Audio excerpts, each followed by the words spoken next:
and welcome back to the True Crime Guys podcast. I'm Lauren. And I'm Michael. How we doing, people? Surviving out there with the COVID crisis still going on? Yeah, the second round of COVID. Don't forget about that. COVID's still going on. Wear your mask. Yeah. People. Yeah. I don't know where to go with it, man. I'm trying so hard to do my part. It's still hard. What do you mean? Just wearing a mask? Because no, I mean, it's not hard to wear a mask. Right. You know, I'm all about it or whatever, but I'm saying, like, just how long do we quarantine for? How long are we not going to live our lives? Because how long is it going to be until we have a vaccine or we have a real answer? How long? It's going to be till after the election, of course. Seriously. Yeah, and also you hear a lot about these tests and how they're fluky. A lot of people are taking them, they'll go positive, and then the next day they'll take another one and it's negative, or vice versa. They take one negative and then the next day it's positive. It's just like, well, that would make sense. But our case this week, we might be coupling this into next week as well, or maybe even beyond. We're going to do like a little mini series on not so lucky Lotto winners. I love this idea. So people that win the lottery. Yeah, I thought it'd be a kind of fun concept. People that win the lottery and within a year they're dead, whether they were murdered or they spend all the money and it didn't bring them the happiness that they had always imagined, and they end up committing suicide. We probably won't focus so much on that side, but more on the murder side. Right.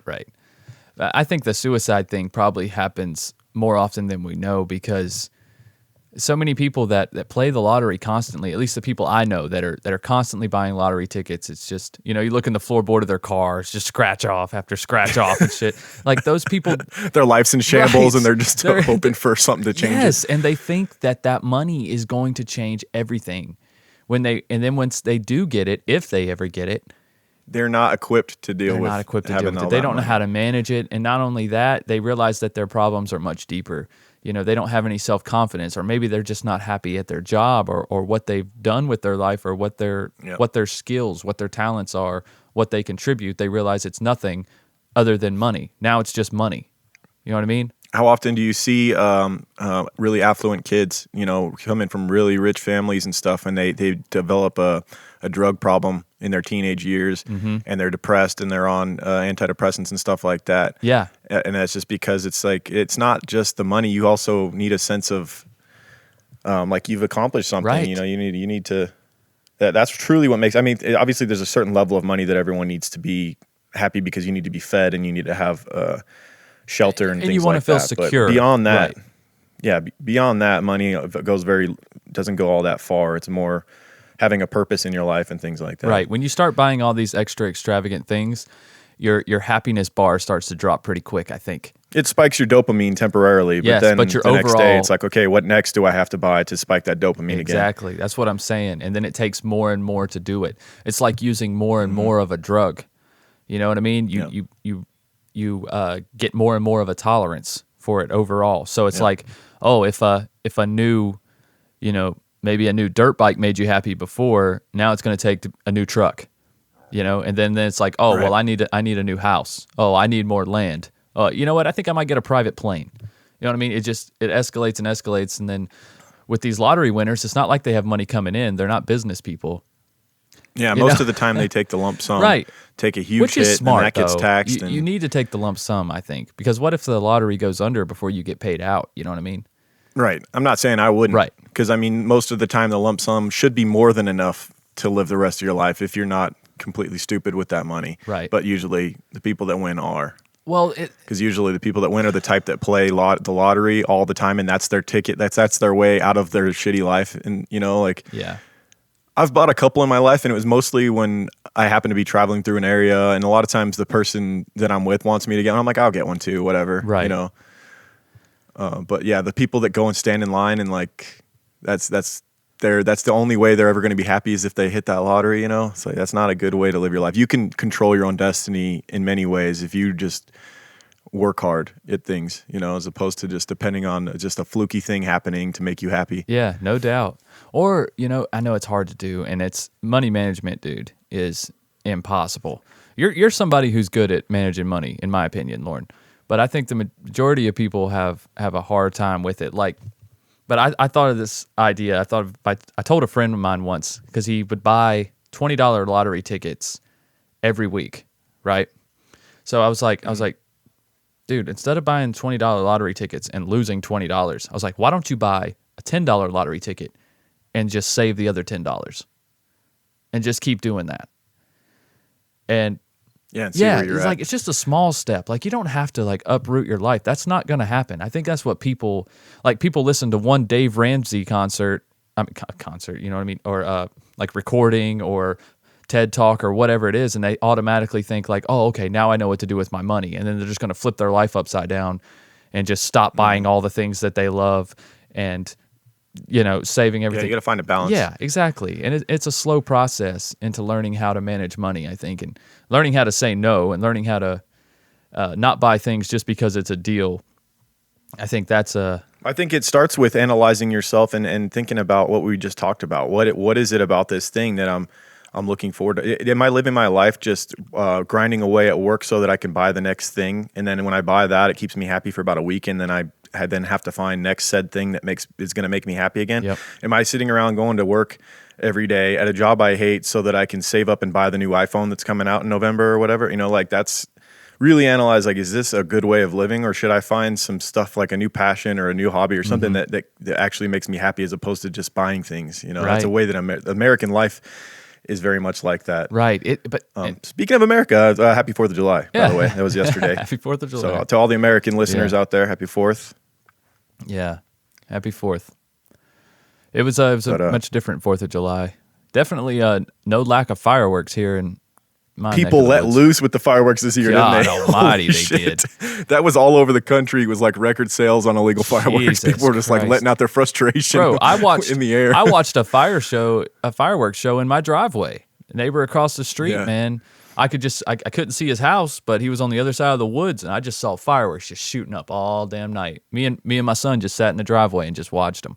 That's one perk to you guys having all the moisture, is it's not as much of a fire risk out here. We already had just a huge wildfire last week, and then it was 4th of July, and it's just like, oh boy, here we go again. Were there any fires that you know of?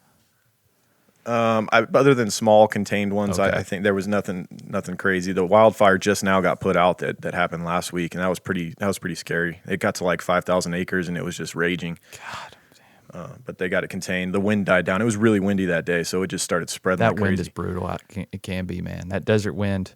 Yeah. So I totally underestimated that desert wind.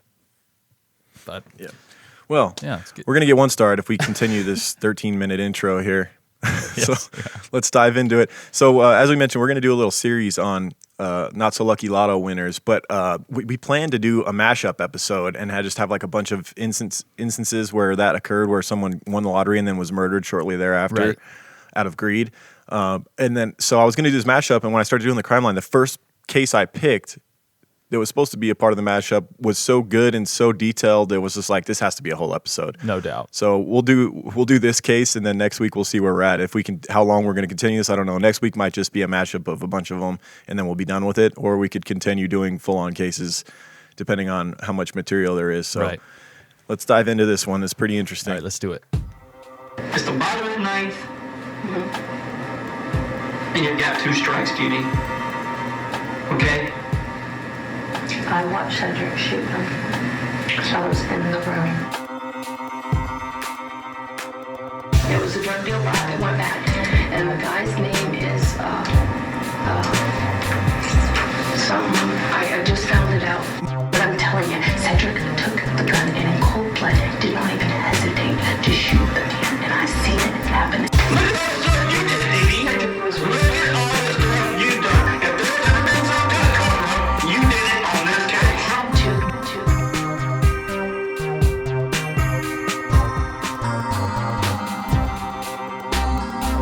She said my son RJ shot Abraham twice. Abraham was trying to choke me. RJ walked in the room, grabbed my gun, and shot him. He was only protecting me like any son would do.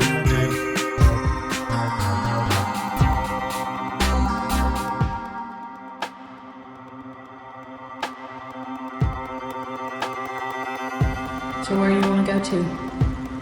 It don't matter to me. I'm not a picky person. California? You want a foreign country? But really, Cozumel? Yep.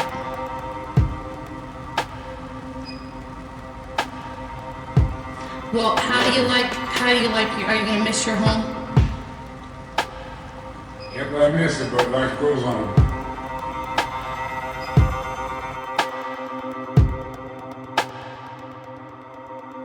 Life goes on.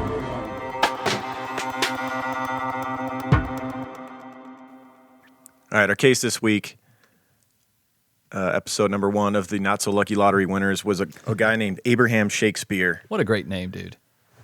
Seriously, That's a great name. like you got the religious Abraham name, and then you got Shakespeare. Right. Father of nations, Abraham. And then the father of words, Shakespeare. Right.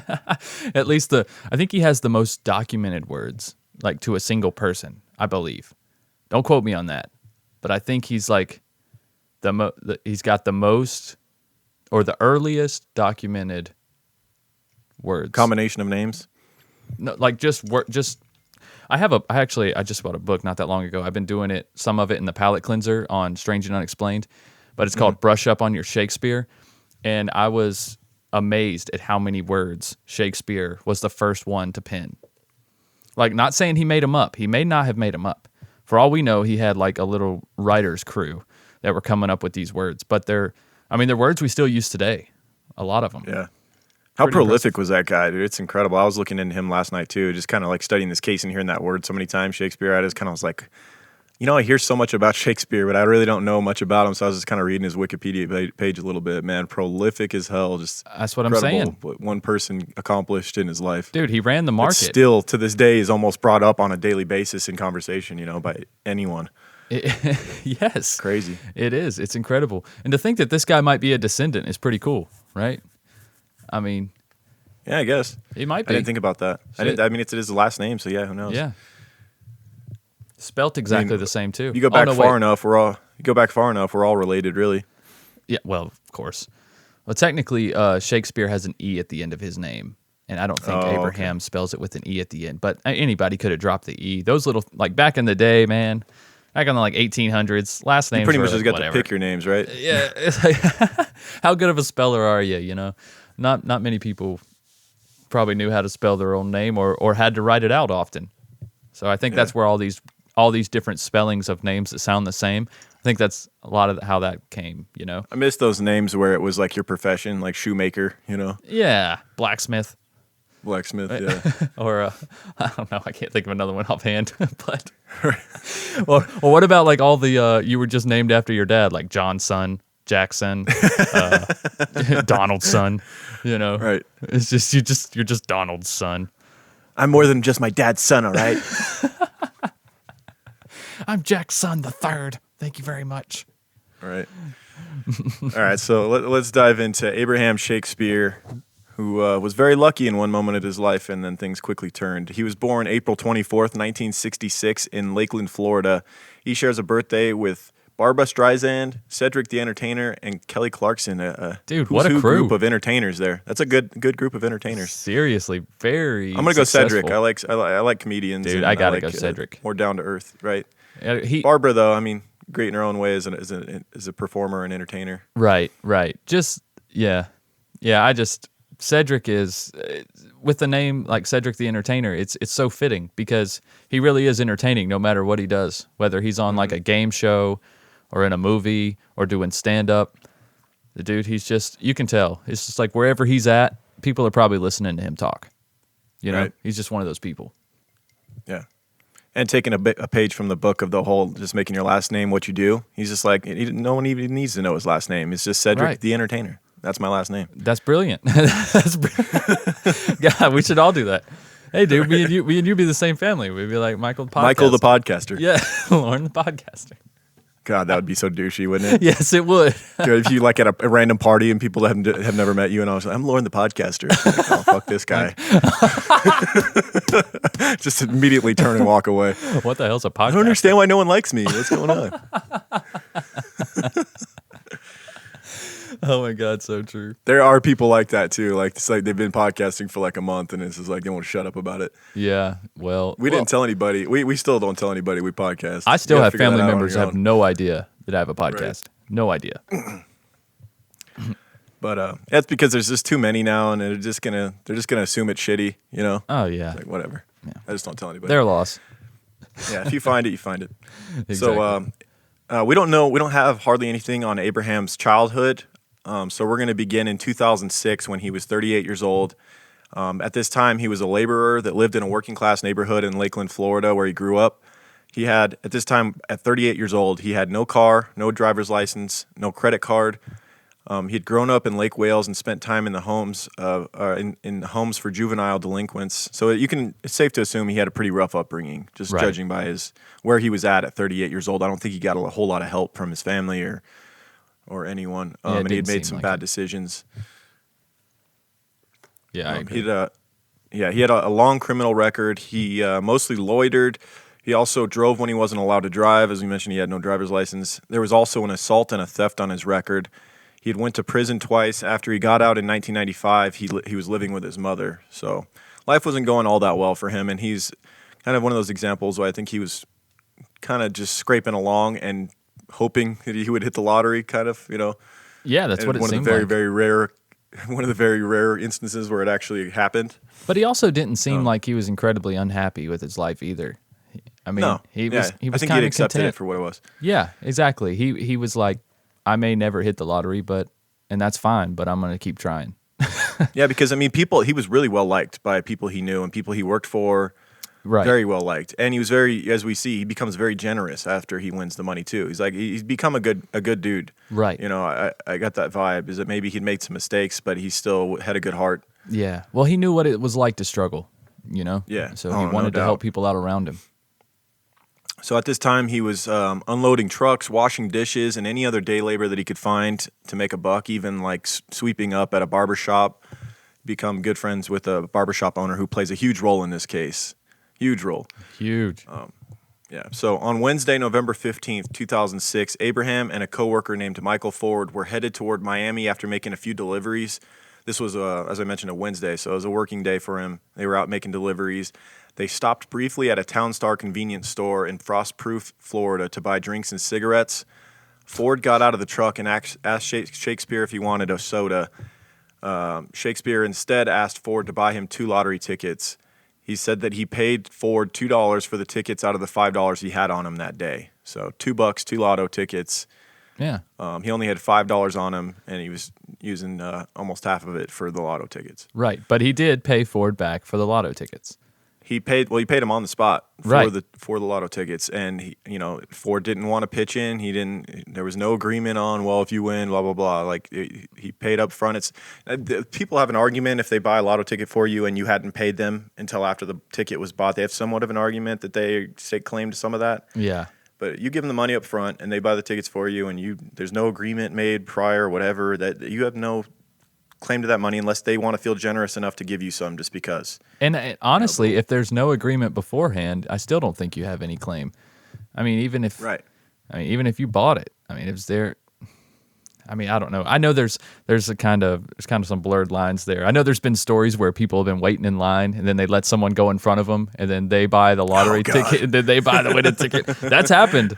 Actually, I think that happened.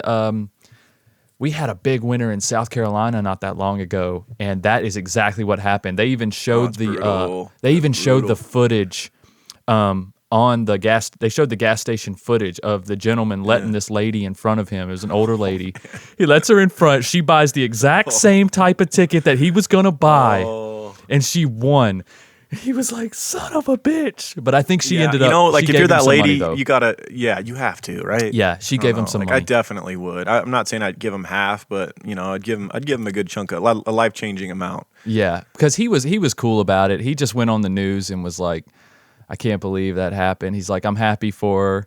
He's like, I was just trying to do the right thing. And he's like, I'll never be fucking generous again. No one's ever getting in front of me in line again. Right? He's going around slamming doors in people's faces. Fuck you. He don't give a shit anymore. You know what happened last time I held the door? I lost $30 million, you piece of shit. Right. Yeah. I heard a story. I think it was like a Vegas-centric story where this couple were gambling at a casino and they were playing mega bucks. She was kind of standing there watching her husband play mega bucks, and he was betting $3 a hand like you're supposed to, because if you bet any less, you get almost crumbs compared to the full, however many millions it is if you hit mega bucks. Right. And so he's betting $3 a hand, and then he has to go to the bathroom. So he tells his wife, keep playing. Just make sure you keep playing $3 a hand. Supposedly she started playing $1 and it hit. And he came back and just like decked her off the seat. Oh my God. Because they won like 100 grand as opposed to like 50 million or whatever it would have been. Oh shit. Yeah, it was a huge difference. I mean, I gamble here and there, and I've hit Royal Flush a couple times, and both times I was playing a quarter, and it's more of a kick to the gut than even getting excited because it's $70 as opposed to $1,000. Right. So, yeah. I mean, that's a big But difference. that being said, I don't know if I would have hit the Royal had I been playing $1.25. I probably would have already been out of money by the time the Royal came. Or I think it lowers your odds the more you're playing too. So yeah. They got a system. They got it worked out. Those casinos didn't build themselves. They got built off the backs of people blowing their money. You see how gorgeous those casinos look? Yeah, there's a reason. Yeah. So, but Abraham gives $2 to his coworker who goes in and buys him 2 Lotto tickets. The next day, one of Abraham's tickets hit. It hit the $30 million Lotto. He chose the one-time $17 million payout, which after taxes, he said was about $11 million. Clearly a life-changing amount. You should never have to work again. You should be able to just about have anything you want with that amount as long as you're not stupid. Right, You're not right. Because You could just live off the Even interest. just half of... Yeah, if you put half of that in an account, you could just live off the interest. Yeah. A very, very good sum of money every year off the interest and Absolutely. still have a bunch of money to play with. You buy a house cash, which he did. Yeah. You buy a few toys, and then you live off the interest, and you go travel the world and whatever you want to do. That's There you plenty go. of money. Do whatever the hell you want to do. Yep. So, yeah, the next day he won that money. He was seen on stage with the big check. And one of his employees and friends, Greg Smith, the guy that we were kind of briefly mentioned, who owned a barbershop, who Abraham would work for regularly. He would come like daily and clean up the barbershop, sweep up the hair and all that stuff, take out the trash for a little bit of money. Greg Smith, who owned that barbershop, said that, as we mentioned, Abraham would come and clean up, and he said that he saw Abraham help out many people in need with the newfound wealth that he had gotten. So friends and family members were seeing Abraham just immediately, without second thought, doling out money to anybody that would ask. Pretty much, he was very generous because I think he'd known what it was like to struggle. So he couldn't say no to anybody. Exactly. And he doesn't need it. He knows it's just him. He's like, how am I even going to spend all this? Right. It's enough money for a whole lifetime. It's enough money for a few lifetimes. Yeah. Honestly, if, like you said, if spent right and managed right. So he wanted to change some other people's lives around him, which you can't blame him. Yeah, so here's an example. He gave his stepfather $1 million. He gave his 3 stepsisters $250,000 apiece. He paid off $185,000 of a mortgage for a friend. He paid off a $60,000 mortgage for his buddy Greg Smith, who owned the barbershop. That was for Greg Smith's mother's. Her mortgage had gone into default, and Greg came to him and asked if he could help out. And he wanted to pay back. He wanted a loan. He had gone to the bank for a loan, and he couldn't get it because he had bad credit or something. And so all he wanted was a loan, and he was going to pay back Abraham. And so he actually, even though Abraham was willing to he just wrote him a check and gave it to him. Greg's like, I want to draw up papers and make sure that I pay you back for it. Yeah, they got it done right. But that was rare. I'm sure everybody else just kind of took the money. Oh, no just doubt. like, oh, yeah, I'll pay you back, bro. Yeah, sure. Yeah. This verbal agreement is so binding. Yeah. He also paid off a $53,000 mortgage for a man out of the neighborhood who he'd been knowing for years, quote unquote. Amazingly, Abraham, even after becoming a millionaire, would still come to Greg's barbershop and sweep the floors, even picking up pennies and putting them in his pocket. I love the interview with I'm Greg a millionaire, when he's but talking about that. Right. He's like, you better put that penny down and get your ass out of here. Right. He said, yeah, I'm a millionaire, but pennies turn into dollars and dollars turn into millions. Yeah, Greg was great, man. And you can understand that was just a habit that Abraham had, just being thrifty, being conservative in that way, that's just, that was just a way of life. If all it took was picking up 100 of them pennies to get that lotto ticket for $1 to get him $17 million, Hey, there you go. That's one way to look at it. Right. Yeah. But it got to the point with loaning out all this money where he actually told his brother, quote, I'd been better off broke. I thought all of these people were my friends, but then I realized they just want money. Yeah. So, yeah, he's seeing for what it is. And for himself, he would end up buying a house near Lake Wells that had been seen only once, and he rented it to some friends that he'd only met once. So that was just another favor. But he does go on to buy himself a $1.1 million home in a gated community with a 6,500 square foot house on it that included an enclosed pool and two two-car garages. He also bought an F-150 and a 2007 BMW 750i. So went out and bought a brand new F-150 and a Beamer. Nice. But that's pretty, for himself, I mean, that's not over the top. That's not crazy. He's got his bases covered. He's got his stunting car that he's going to take out on the weekends. He's got his truck to work on the property. Got a beautiful home, which is always a good investment, Right. And I'm sure paid cash for it. And I'm sure the home had some property, Oh, it was a gated community, so it was a neighborhood. But the house was 6,500 square feet. That's insane. It's gorgeous. That's beautiful. Right. Jesus. And of course, Abraham was sued 3 months after he bought the house by the man who had given the $2 to buy the lotto ticket. So this seems like it's always reoccurring. Whoever, just go buy the lottery tickets yourself. If you are the type that play the lotto, don't give someone money to go buy, because you're going to inevitably end up in court trying to basically prove that person has no claim to your money. Right. And also, if that person goes in, then I guess they have some sort of an argument. Even if you give them the money, then they're going to be like, well, I selected that ticket for you, or I selected that specific scratch off. You told me they're whatever. always going to have a reason why. Right. Right. I let a person in front of me who bought the losing ticket, and because I let them in front of me, I got the winning ticket. And if you had gone in, you wouldn't have let that person. Then some bullshit like that. Yeah, there's always gonna be some reason. There's always some bullshit. I'm surprised he didn't give Michael Ford something though. He probably didn't like it. Maybe the guy was a douchebag. Who knows? Well, why would you trust him? Because he gave everybody money. Huh? Yeah, there had to have been a reason why he didn't give him money. Maybe because right away the guy, maybe as soon as he won it, maybe the guy was already harassing him, and just out of principle, he's just like, "Fuck you." That's what I'm thinking. That very next day, he probably called him and was like, "Hey, Mike, guess what? When are you going to give me my half?" With that, and then he was like, "Oh, really? Did you? You mean the ticket that I picked?" Mm-hmm. Yeah, I can. Yeah, see if he would that. have just been played it cool, maybe Abraham would have hooked him up. Yeah, exactly. So the winning ticket claimed Ford was his, and the money, or at least what was left of the money, should be his too. So yeah, it sounds like that was the case, where he was just demanding right away, like, that's my money. Right. The courts, however, sided with Abraham, but of course the appeals dragged on, and they would continue on until after Abraham was even dead. That was the one kind of funny part about it on Ford's part, is like, yeah, you ain't getting shit now. No. That was the one bright side to what eventually happened. But yeah. Now, after about 11 months after he won the lotto, Abraham met a woman named Dede Moore. Dede was that bitch, at the Dede time, Moore. Oh boy, Dede. That's going to be our new meme. She's the new Carol Baskins to me. That bitch, Dede Right. Moore. Dede could be. You could put Dede in place of the Karen thing that's been going around. Dede's another one of them names. It's like, ooh, Dede. Oh, yeah. Seems like Dede. This is one of those names where it's like a high probability of being a Right. not very pleasant person. Yeah, she ain't waiting on her food too long. Let me just tell you that. Right. Sorry if you're a Dede that's listening right now. You could be one of the good Dedes, but there's a lot of bad Dedes. Yeah.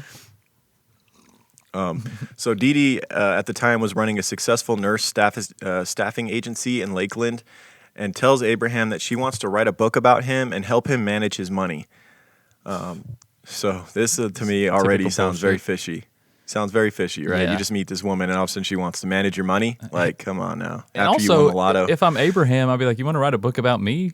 I mean, Right. why? That was just her in, dude. Exactly. But I mean, Abraham, as we know, he was not highly educated. He was on the fringe of illiterate. He had a very hard time writing or reading, Right. Which plays a role in this case as well. So I mean, she just saw a guy who had won a lot of money, who was a little gullible, not the most educated person, and she tried to take advantage of it. Absolutely. So she would go on to launch a business with Abraham called Abraham Shakespeare LLC, giving herself control of the firm's funds. She then withdrew $1 million and bought herself a Hummer, a Corvette, and a truck before going on vacation. She later claimed that the money was a gift from Shakespeare. Really? So- What does Abraham Shakespeare LLC actually do? That's what I couldn't understand. I'm like, It what? funds Dede Moore. That's what it does. I'm like, what is your market? It's not even a pyramid scheme. It's just, you just took someone's name and put LLC at the back so you could be a part of it. It's a talent scouting agency, and it found Oh. its number one client in Dede Moore. She's very talented, and she needs a lot of funding Oh, okay, okay. for her lavish lifestyle. Right, which she deserves. I got you. Right, of course. So Dede convinced Abraham that she was doing the best for him, while within 6 months she had managed to transfer ownership of his home and bank accounts to her own business. She also made a home video in which she asked him if he was tired of people asking him for money and if he was going to miss home.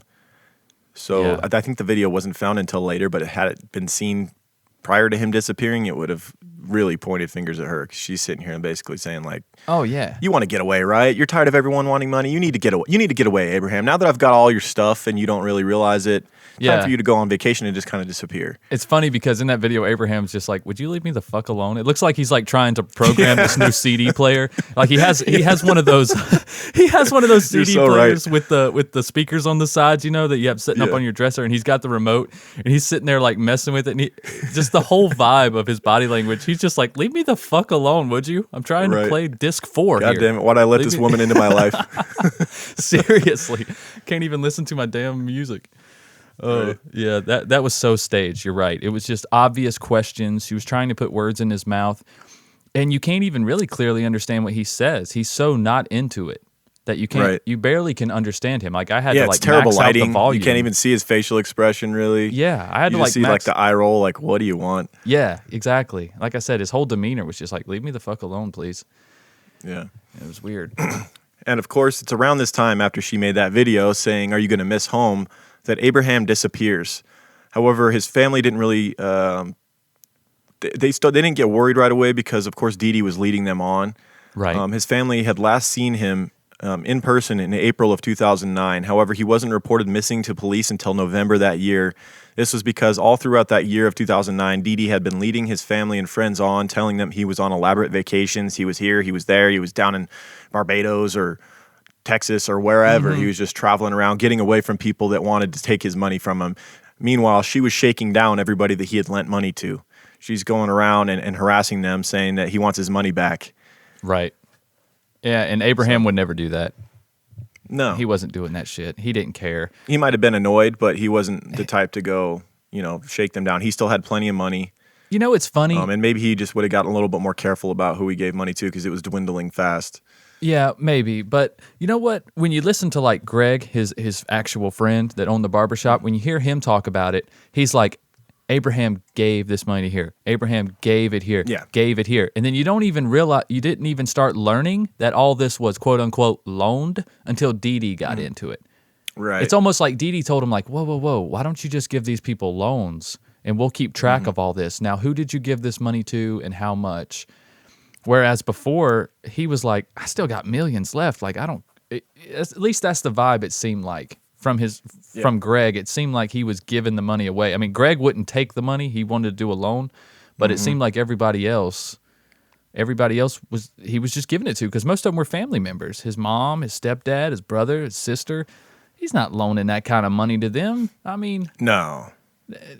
let's be realistic. It would take them their whole life to pay back millions of dollars. Come on, dude. She's Right. not. That's when I started getting, real skeptical about this whole Dede thing as I'm learning the story. I mean, Right. I knew what happened, obviously, but it's Right. just the first time you hear, if you watch the documentary, like the Crime Watch documentary, the first time you hear anything about being loaned or loaned money is after Dede enters the picture.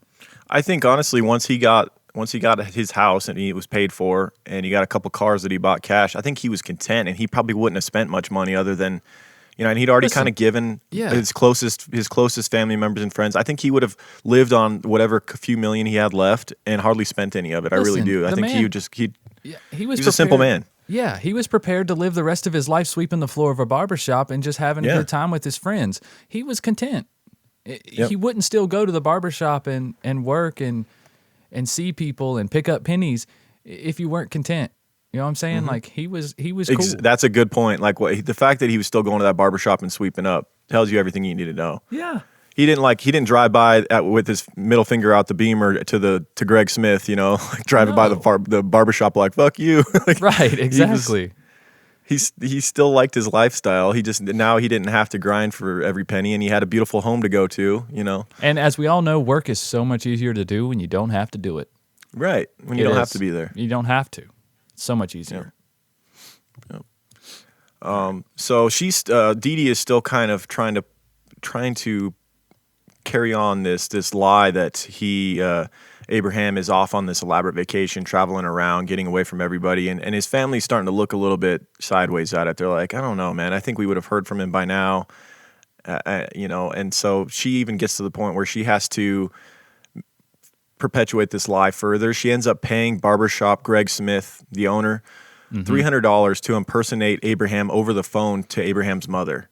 Right. She goes to Greg Smith and asks him to hey, can you make a phone call for me? Call Abraham's mother and just kind of say I'm okay. And he's like, what do you mean say I'm okay? Yeah, like, at first he's not means okay like with as this. Abraham. Yeah. Yeah. At first he's not okay with this. Then she's like, I'll give you $300. He's like, where's the phone? Right. He's like, all I got to do is call up and say I'm sorry. okay. Like, I can't blame him for that. Like, I understand. No. I mean, the man's struggling. Shit, I would make a phone call for $300, hands down. Yeah, and he at this point he still was convinced that he was going to hear from Abraham soon. That he was still right. He was still kind of the belief that Abraham just wanted to get away, and he actually thought that he even thought that Abraham just wanted to get away from Dede, not away from everybody else. Exactly. He was like, he wants to get away from this bitch. Yeah, exactly. So I can and see why he would run away. Right, and he thought that worst case scenario, Abraham just doesn't want to be heard from, and I'm just going to give his mom some comfort into knowing that he's okay. And of course, you never jump to the fact that somebody's going to kill somebody. You know what I mean? Right. Like, you just don't jump to that right away. Even if it is someone you're not so close to, like Dede, but you just don't think that your friend, a friend of many years, is just going to disappear like this. You just don't. Right. I don't think that was in his mind at this point. Yeah. So the stage for this phony phone call was actually pretty brilliant on Dede's part. She takes Abraham's mother to a restaurant, a very loud and crowded restaurant, intentionally, just to kind of make the phone call. Because, I mean, she knows that you have to convince a mother that some guy that she doesn't know is her son. Yeah, good luck. Even over the phone, mothers, they know. They know the cadence of their child's voice. They know the exact tone of their son's voice. So, they go to this restaurant, and Dede tells Greg to go ahead and call. And as the call's coming through, Dede's like, that could be your son, answer it. And so she answers, and it's Greg, and he's saying, hey, mama, and she's like, who's this? Right away, she's skeptical. Right away. She ain't buying that shit. Yeah, so Greg actually had to go as far as to say that he had a cold, and that he would be home soon, and that everything was fine. He was going to be home soon. And so the mother finally kind of bought into it. I think she just wanted to believe it, She did. And she still may not have, but right. The old classic, it's a cold thing. Because they saw each other all the time, too. It's not like they lived in different states, and she hadn't heard from him in a while. Like, she lived in Florida, too. I mean, he came by all the time. I think he lived with her. I mean, he lived at her house before winning the Lotto. Oh, shit, did he? Because, I mean... Yeah, remember he had no driver's license. He had nothing. I mean, he had $5 in his pocket. He had no driver's. He was living with his mom following those 2 stints in prison. Yeah, so she wasn't fooled by that. I mean, even with all the commotion, she might have had the benefit of. She might have given the benefit of the doubt, but I don't think she was convinced. Like you said, it's hard to convince a mother that someone is their child when they ain't. A mother's gonna know. Yeah.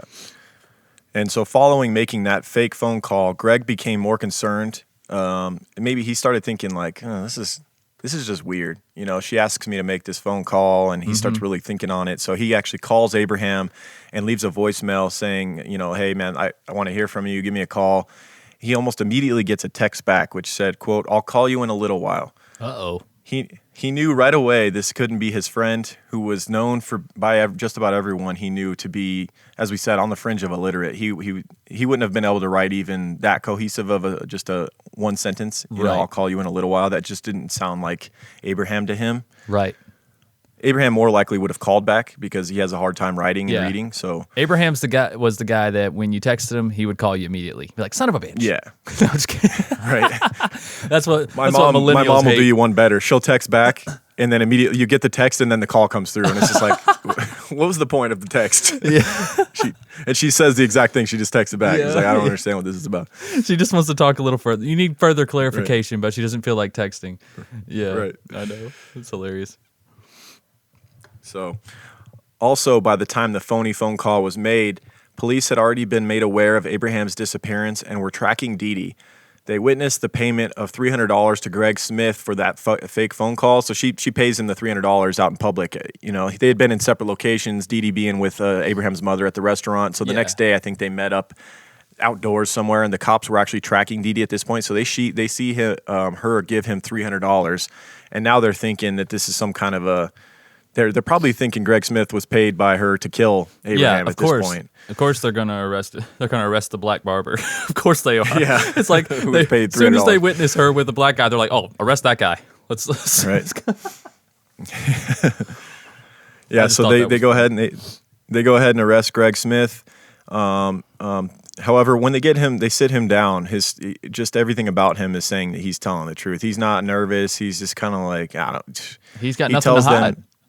Yeah, he tells them that he didn't have anything to do with his friend's disappearance, but they ask him if he's willing to help to avoid any legal repercussions because he's now been involved in covering up a potential murder, whether he was aware of it or not, by making that phone call. Right. They say, okay, well, you can either go down for some whatever charges we can muster up against you, or you can help us. And Greg, being from the streets, owning a barber shop, he wasn't the type to rat on anybody. Yeah.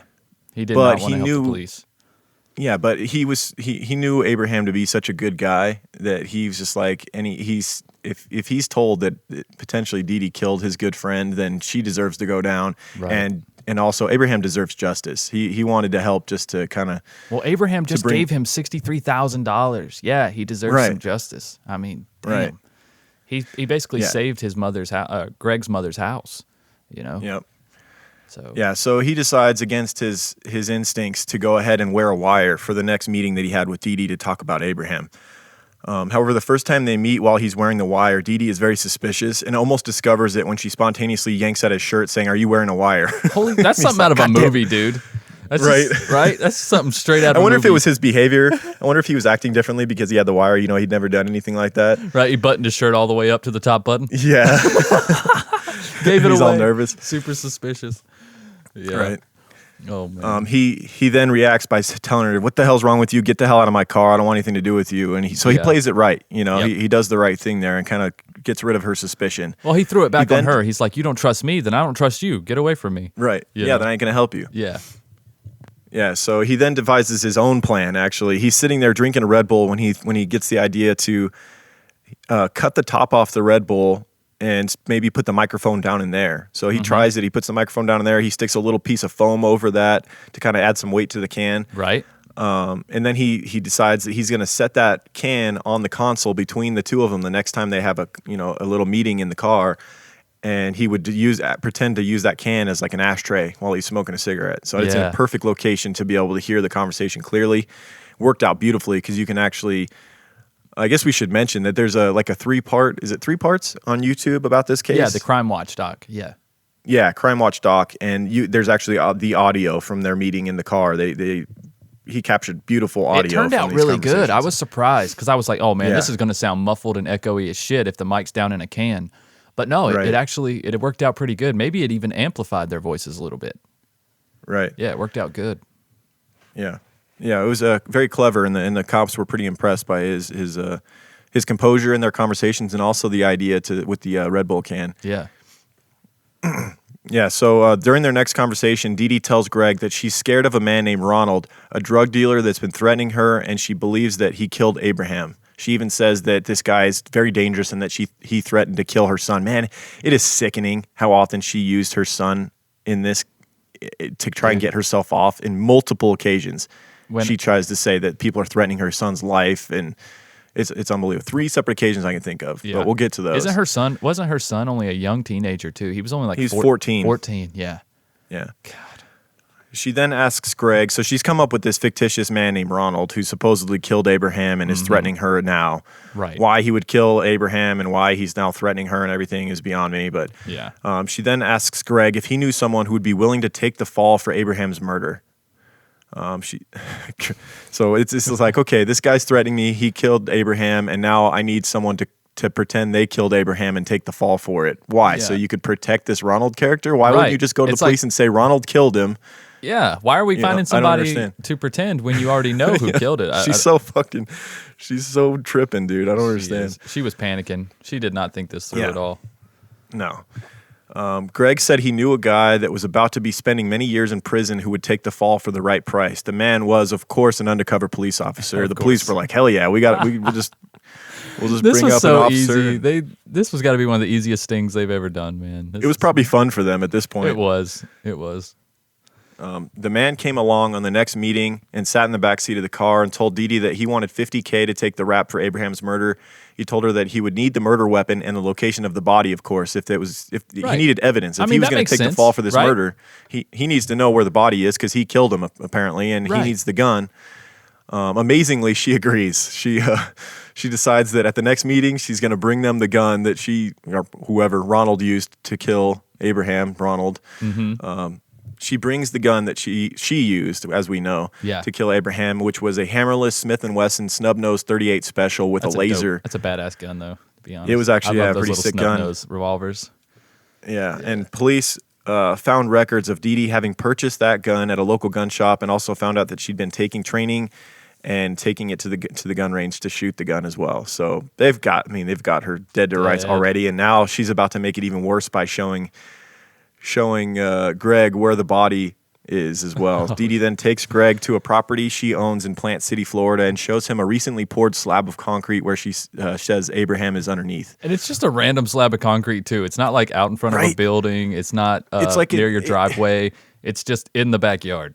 It's just it's literally just like a lot. Like it's a piece of property she owns. I don't even think there's a house on it, right? It's just kind of like shrubs and shit. It's like unfinished land. Yeah. And then there's this random slab of concrete in the middle of the fucking thing that she paid to have poured. And I think there was a house on it. But it was nothing extravagant. It was just like a small like split level house. You know, like they were built in the 70s.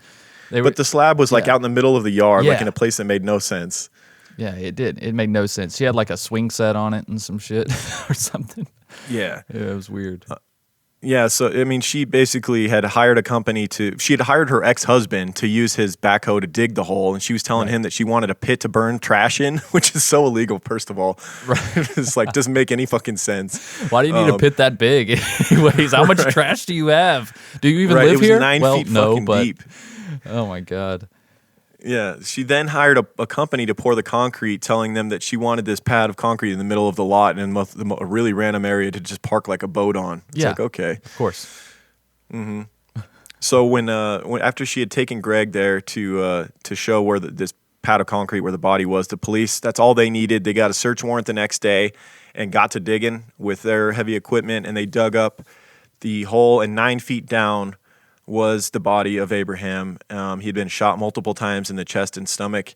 Yeah. Dede was then subsequently charged with murder, and that's where her elaborate lying just gets even worse.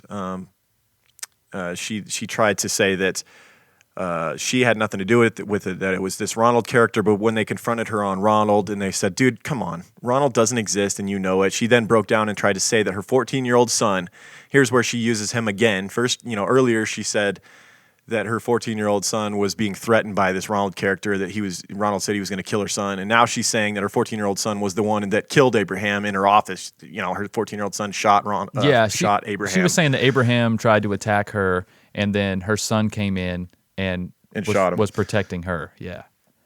Yeah. Yeah, whatever. She's so full of shit, man.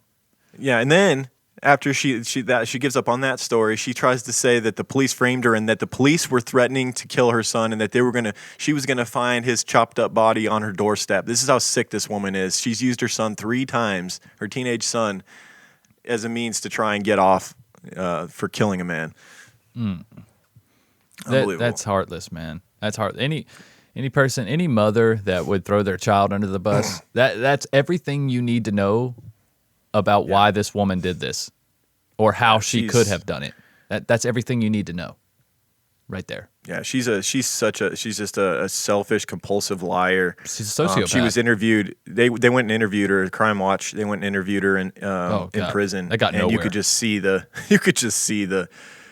I don't know. I don't even know what to really. I guess narcissism or. It's like this. It's like it was almost like Diane Downs-esque. Like that level of disillusion. You know? disillusioned. Yeah, it's like, are you even here? Do you even live in this world? Do you really think people are buying the bullshit that's coming out of your mouth right now? Right. How? Like, because she really does buy it. Everything. Even She if thought it's, she could just put on the fake tears and people would just kind of like feel compelled to believe her because they feel bad for her. No one feels bad for you. No right. one. Well, that's probably got her out of most of her situations in her life and got her where Right. she is. But when you kill somebody, it takes a lot more than some tears to cover that And shit there's up. freaking mounds of evidence that you did so. Yeah. And your story keeps changing and Yeah. getting more sick by the minute. Yeah, it does. Yeah. Yeah, so Dede Moore would be subsequently found guilty and charged to life without parole. And then, strangely, in 2017, 42-year-old Antoinette Andrews, Abraham's ex-girlfriend and mother of one of his children, became a lottery winner herself after a $20 Monopoly scratch-off ticket won her $1 million. She said, quote, "I'm a little scared. It doesn't seem real still." And so, of course, she was scared because she saw what happened with her ex and her baby daddy, that he'd been killed by a greedy person after he won the lottery, and now she's got to deal with the same thing. So, Yeah. Well, hopefully she learned from his mistakes and put that shit away and didn't trust nobody else. You know what I'm saying? yeah. Because money changes people, man. Even people close to you. It does. Yeah. Yeah, and here's some good that came out of it. The courts had decided that Moses Shakespeare, who was Abraham's son, would get $1 million of his father's earnings once he turned 18 to make up for lost child support and also just kind of give him a nice fund to get his life started. I love the biblical names, man. He went with Moses for the son. That's pretty cool. Right, it's Abraham and Moses. That's kind of cool. Shakespeare's. Yeah. Their names are so legendary names. timeless. Some timeless names right there. Right. Those are pretty cool. Yeah, so that about does it for part one of the Not So Lucky Lotto winner series that we're doing. We'll see how long it goes. It could just be next week. It could, do a mashup and be done with it, or we could carry it on. Tell us what you guys think, if you like this concept, if you want us to keep going with it, or I mean, if the cases are this in-depth and this interesting, man, right, I we like could keep it these. going then. But Yeah, I So. love this Abraham case. I can't believe I hadn't heard about this, but this was interesting. This is a great idea, by the way, man. Props. Thank It's a you. Great idea. I don't know, just kind of. I don't know where it came from. Sometimes it just happens. That's I'm just brilliant like that. That sounded so douchey what I just said. I don't know. Sometimes, brilliant ideas, they just pop in my head. Well, I know that sounds douchey, but that's literally how ideas work. I mean, I know, right? It's just being it's weird. specific. It's like literally, I got Yeah, this sometimes idea. you just pop up out of bed at night and you're just like, whoa. Dude, Give me a notepad. Yeah, that's one habit I have gotten into in my life. When I have a creative idea, I jot Write that it shit down. down. I put it in my notes 'cause in it'll my be gone. phone, or I write it down somewhere, or I tell somebody about it, or something, some way of documenting it so I can come back to that idea later, because I've lost so many ideas. There's been times I'll be falling asleep and I'm like, oh my God, that's a great idea. I'm going to do a segment on that for this show or for True Crime Guys or whatever. And I'll wake up and be like, totally forgot what I was going to do. And it was like a no-brainer that night before, it was just Right. like, oh, this is going to be great. And that's how I'll do it. And then I'll fall asleep.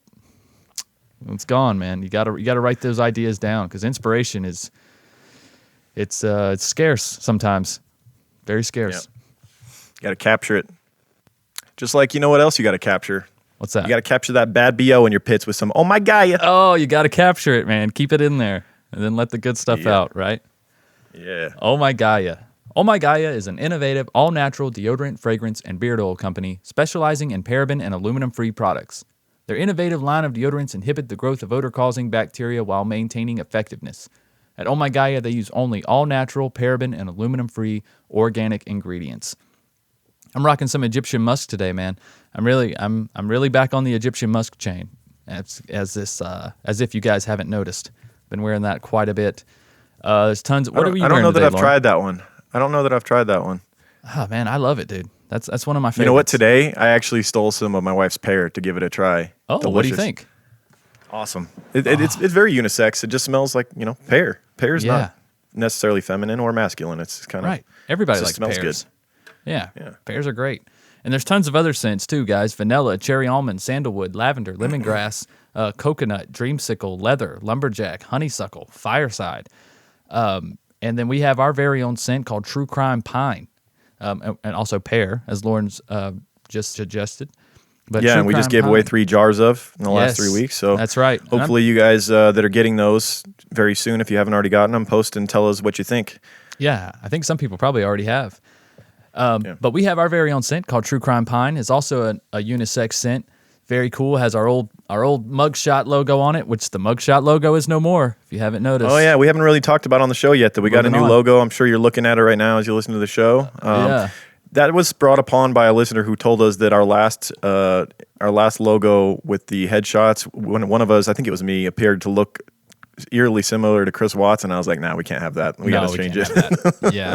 I'm not a kid killer. I'm sorry. Yeah, we got to swap that up. It was time anyways. You know, we've had it for a while. It was time for an update, and but I'm pretty happy with it. I think it captures our seriousness with also a little bit of tongue-in-cheek humor there. Which kind of represents. And it catches the eye. That's really what a good logo has to do. It has to be vibrant and really, when you're scrolling through the endless stream of podcasts that are available out there, you kind of stick out a little bit. And I think we captured that with this logo. And a fun little story there. That is the Nevada desert in the background of that logo. That is a picture I actually took. So that is that's the real deal right there. But back to Oh My Gaia real quick. We got a little track. Sorry, Wendy. We're getting back to your ad now, though. Because you guys are True Crime Guys listeners, you can use the word creeper, CREEPER, and you can get 15% off your order at shop_ohmygaia on Instagram or ohmygaia.com. And that's OHMYGAIA.com. Guys, you won't regret it. It's the best natural deodorant out there, honestly, for the money, for the packaging, for the selection choices. There's also have beard oil and scented oil as well for the ladies. But most importantly, for the quality of the product itself. It feels so good in your pits. It smells good. And it feels light. It feels clean. And it's all natural. It doesn't stain your clothes. You know what I mean? It's not a white streak running down your ribs if you're sweating. You know what I'm saying? It's quality stuff, man. Yeah, you put it in, you forget it's there, and then all of a sudden you're like, why do I smell good when I sweat? Wow. I smell amazing. Oh my Gaia. All right, well, let's get to some people that took the time to go rate and review the show on iTunes since last week. I want to thank Lila822, said that we help her on her long commute to work and back. 5 stars, thank you. Erica Page said, love you guys, just found you recently, starting from the beginning. You guys are great, thank you. Prince of Pancakes in the U.S. said 5-star men. This is the one that that gave us 1 star accidentally last week, I believe. Oh, yeah.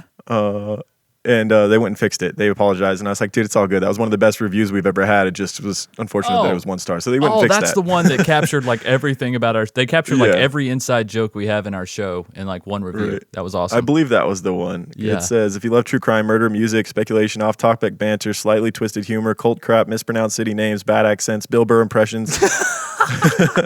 Yep, that's us. You nailed it. Yeah, and Oh My Gaia. Also, they also said order some Oh My Gaia too. There you go. Perfect review right there. Then I want to thank Audrey in OK. So Audrey in Oklahoma. Said love y'all, 5 stars. Also love the music, especially the outro. Oh, thank you, Audrey. It's okay if you clicked on us because you thought we was True Crime Garage. Yeah, it's okay. It's fine. Yeah. Stick around. I want to say thank you to NorCal Portuguese. Huge fan. About 6 months ago, I was looking for a new True Crime podcast to listen to my 3-hour commute home. Jesus, I thought I had a long commute, like 45 minutes home. 3-hour commute home? 3 hours. That's brutal. Ooh, Jesus. Is that every day, I wonder? Is that every day? I hope not. That's 6 hours on the road plus your 8-hour workday? No, that's rough. That's rough. Also, Brian and Andy in the U.S. said, awesome. Look forward to the episodes every week. Hilarious and great. 5 stars. Thank you. Miss Marshy P said, better than awesome show. 5 stars. Thank you. 67M for BTS said 5 stars, not for the show, not the accents.